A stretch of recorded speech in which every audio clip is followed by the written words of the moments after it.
So Vinny, back in Bahrain, it's always the end of the season. 2023, a tough year. How would you wrap it up? Yeah, it's a bit different from last year. I was here to race last year. Yeah. I actually did win the race, and I was kind of how do you say in English, cloud nine? That's Yeah, because perfect. I did the Bermuda win, good race in Abu Dhabi, won Daytona, won Bahrain. So yeah, 2022 was really different from this year. Unfortunately got injured in May earlier this year, a stress fracture on my femur, and then I really fought hard to get back to fitness for the test event in Paris. And then I think that was just too short of a time, and I took some risks and ended up injured again, tore my calf during the race. That was a shame because I think I was fit, I was doing good, going for you're that. in the right spot, huh? Going for that automatic slot for the Olympics. But well, it is what it is, So now I took my time, did my rehab properly. I hired a new SNC coach, making sure now I can get into the start lines healthy and fit and ready to race, because that's how it is, You can only show your fitness if you are toward the start line, and that's my goal for the couple next years. Just making sure I'm fit enough to train and be on the start line. But the body's perfect. Back to the body's good now. I'm happy. I'm 34 years old, but I do believe it's been a while. I haven't been really, able to express the fitness and making sure I go to training without being scared and being confident in my body. And now it's all back, firing on all cylinders. I can run up the stairs, things I haven't done for years. But I'm good now. I'm feeling confident, having good night sleeps. When you know you're gonna wake up without any pains in your body. That makes it a lot easier for the mindset. Yeah, and 2024, what does that look like for you? I know the Olympics is on the agenda. They got the selection with the French team's difficult. Is that discretionary? How does that selection work for you guys? Well, we do have a really strong team. We have 4 athletes. We do have the past 2 world champions with Leo and Dorian, and I won 2019, 2020. So we only missed 2021, and that's almost 4 years in a row that we won worlds. So of course it's a really hard selection to pick. I would not like to be the high performance director. And Pierre Lecour's come back into play. It's crazy because he was. How old's Pierre now? He's a bit younger than me, maybe a year younger. Okay. But last year was nowhere to be seen, and this year is back. But it's, it is triathlon. One year you're the king, and the next year you're just rubbish. So I'm just biding my time here, waiting for the first races to come, and basically the only thing I can control is my own fitness, and I want to be strong in Abu Dhabi. Yokohama, Cagliari, that's the 3 races that are going to be kind of under the radar for making sure you get into the team. It's now it's all about discretion. There is no written criteria for the next 3 races, but Pierre and Dorian can lose their pre-selected spot if they don't finish in the top 6 at these races. So kind of everything's back on the table. So that's not a guarantee for them? No. That's why the federation doesn't market it as they're selected, because they're not actually. You do have to do a performance proof test, which is top 6 on an Olympic distance. So it's far to be done. Everything can happen, and I'm just here. I'm just gonna train, do my best, and the good thing is in triathlon you do have many different distances, many different things to race. Super League, ITU, or World Triathlon, whatever it's called now. Probably change next year. PTO, Ironman. You do have so many different series that you can do. But I definitely for sure would like to go for my 4th Olympic. Yes. Bring back the. It's a home Olympics. Must be special. Bring back that individual medal, of course, that I'm still missing, and another world champ title and another Super League title, and I think I can just turn a page of my career with short distance and move on. And then moving on means going up in distance, the longer stuff? The way up, or you'd stay around that 70.3 Well, I've PTO? raced a few 70.3s already. I think I got the nutrition and everything dialed. I'm not really, 70.3s now we race in 3 hours 45. So it's really quick, and you race in Dubai, in Bahrain, 3 hours 35, 3 hours 38, and you're done with the race. But I would like to try a full. Don't know when, maybe at the end of next year or something. Let's just see what happens. But I'm not closing any doors. I just want to see how it goes. But up until end of May, I'm focusing on the Olympic distance. Yes. And then if any opportunity opens, wildcard at PTO or whatever, I think I'll take it. But as soon as the Paris Olympic are done, racing or not, I'll start to focus and train for full distance for sure. Wow, and that watching the World Championships in Nice last year, Sam Laidlow, a Frenchie, winning the World Champ must have been... That was good already when he finished second in Hawaii. Yeah. I really thought he had it. I know Sam for years because he's French. I raced him for French Grand Prix and everything. And he's a good kid, and a kid because he's actually a lot younger than me. But he's always been the same, you know. He's a good breed. He's Frenchy and British, so he got a big mouth, and he's good confidence. But that's what we like. That's what the sports need, I guess. Yeah. And that's good for French, like for the French community, for the having someone that actually wins. Because we had guys these guys they were between 8th and 12th at Hawaii. Like we have a lot of them. But a guy that actually can win world champs, it never happened. And he did it on home soil with the pressure of doing again what he did last year in Hawaii. And that's of course inspirational. That make me want to do it.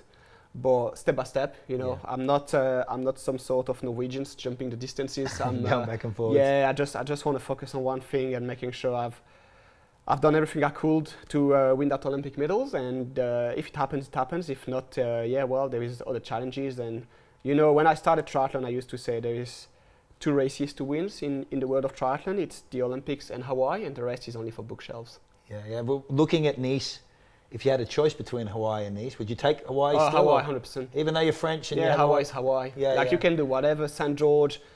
I mean, I'm sure you ask a guy like Christian, you say, would you like swap your 3rd in Hawaii and win in St. George for 1 win in Hawaii? Yeah, of course he'll do it straight away. Hawaii is Hawaii. There's nothing else. I mean, you can tell better than anyone that's the race to win. And as I said, if for me, Jan stays the best triathlete in the world. Yeah. Won the Olympics, won 3 times Hawaii. You can't do any better. And 270.3. There's nothing you can do. He was good. Yeah. So 2024 post the Olympics is 70.3 worlds on the agenda, or? Yeah, I mean it's in Taupo. It's far. Yeah. it's far away. We'll see. I mean I still need to qualify for this race, but I think it's doable. There are so many 70.3s like you can race every weekend. Yeah. So I'll see. I think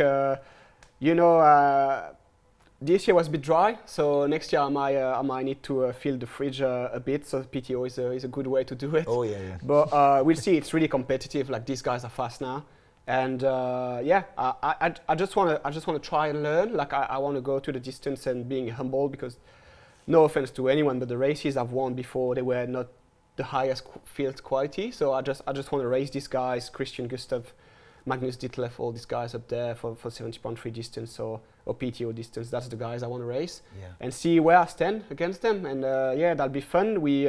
I started working with a few guys for like bike fitting, wind tunnel, aero testing, everything, because I think it's gonna be really important for me to spend time on the time trial bike and make sure I got everything right. But I've got the best in my corner, and that's really good to know that you have the backup of some really good expert in the discipline. And I guess I do have to spend a lot of time on the time trial bike and enjoy those miles. But I've always loved training, and I've always said, I wish I was a really good marathon racer, because that's what I always wanted to do. Yeah. But I'm not fast enough, so I'm doing triathlon. But I know that drill. I'm really looking forward for it. It's a new challenge. Everything's different, and to be fair, I'm kind of fed up with the federations working and everything. It's always too politic for me, and I think control your own destiny. And I think running your own career, picking your sponsors, picking who you want to work with, and that's what I want. And I've done lots for my federation. I've been 15 years at the highest level of the sport, and I can see sometimes performance is not the main target, and I feel bad sometimes for the other athletes. But in a couple of months, it won't be my problem anymore. And it's just exciting to find some freedom again, having decisions to make. That's what I always love. But I'll keep an eye on short distance for sure, because some of my friends are still racing, and that's really still what I want. And as I said, one more Olympic medal and one more Super League title, and I'll be happy. Done with the short stuff. Is there one thing, being injured must be difficult, especially when you're at that point in your career where you were dominating everything, and then you're sidelined and you have to sit back and watch your peers take titles that you probably planned in your own head that you were going to take that year. Is there one thing that an injury injury taught you, or you took from your injuries that you're going to take forward? Yeah. Or anything you've seen as well from the other athletes that when you sit back at times, you can see their performance and go, wow, that was impressive, or... Yeah. I mean, I've been watching the races. I think Yeah. that's the hardest. And I was on holidays when I watched the grand final, and actually when basically Pierre and Dorian stamped the name on the pre-selection. So yeah, that was tough, and I did not sleep that well that night. But as I told the high performance director, like I wasn't legitimate to fight for my spot. I told him, like, I can't tell you to pick me because I'm actually on holidays, injured, 4 kilos overweight. So but keep the door open for me. I'll be there. And the good thing when you're not racing is you can watch the race and observe what the others are doing and most likely the weakness. And then I collect a lot of data about them. So I'm not saying I'm in the man. I'm not saying I'll predict all the moves, but I do know where they're weak, and I do know like how to like work against them. And there seem to be a lot of bunch finishes, sprint finishes this year. Yeah. Betting in a sprint finish against Vincent Luis is a big ask. Yeah, and even more when you don't know which Vincent Luis is gonna show up. Yeah. But as I said, and you know that's my sentence every time. I said, if you're with me and I can see the finish line, then you finish second. Yeah. But yeah, I want to get back to it. Like I want to get back to the fight, having this adrenaline rush and everything, like fighting with the others, all this poker face and everything. That's what I like with the sport, and I can't wait to get back on the pontoon and look at the guys in the eyes and seeing the fear in their eyes. Perfect, man. I can't wait for 2024. You're a champion. Look forward to seeing your race, and best of luck with it all. Thank you. Cheers. So you're here in Bahrain. You've been to the schools. You work alongside us from the Phoenix Foundation. It's about inspiring kids and bringing them through this athletic journey, not only getting into sport, but following in the footsteps of someone like yourself. Is there anything you've seen here in Bahrain over the years and with the young kids that you see is quite impressive? Yeah, well, I can see the development. Of course, I've been there the first time, 2019 maybe. Yeah. And you know, I don't know, I mean, for sure there is some data about it, but I can see the kids are more interested now. It's obvious. And I also personally got more people asking me to come to their school. Like they're like, oh, if you go to Bahrain, can you please come to our school? And it's really funny because I don't know, you just show up and these kids, they're at school in Bahrain and they know you, they know everything about you, and they ask you like really good questions about how you deal with pressure, how you deal with like combining academics and training and everything. They're a lot more interested in sport and how to actually develop yourself as an elite athlete. Yeah. They're not about like sport as a hobby, they're now like competitive athletes, which is really cool. good. Yeah. And I just think also triathlon is a good way to show kids the sport, because I mean we've seen also with the Phoenix camp. I was in London with you, and that was I think the kids they love triathlon. They love to try like swim, bike, run, whatever they like. You have to like one of these three sports, and we actually did a race in my with my team, and we had like 650 kids just coming and race, and they were just so happy to be there. And you know, some of them are here for racing, some of them are just here to hang with the mates. It just makes me happy to see the kids getting out, doing something, having a good race, like having a good laugh, and also like I don't know, like I'm not considering myself as like an inspiration or whatever, but just having this kid like wanted to see you, it kind of reminds me when I was young, I kind of wanted to see like. You remember Fred Belaubre and all these guys, but you never get the chance to see them because you don't race the same races and they race overseas, and you're stuck in your hometown in the middle of nowhere in France. And I do believe it's the role of ambassadors to move to the kids, because the opposite, it's too hard. Yes. But if we can keep doing this, like gathering kids, going to schools, going to events and meet them and just answer the questions, like sometimes they just have simple questions that nobody can answer because they don't have access to like an elite athlete.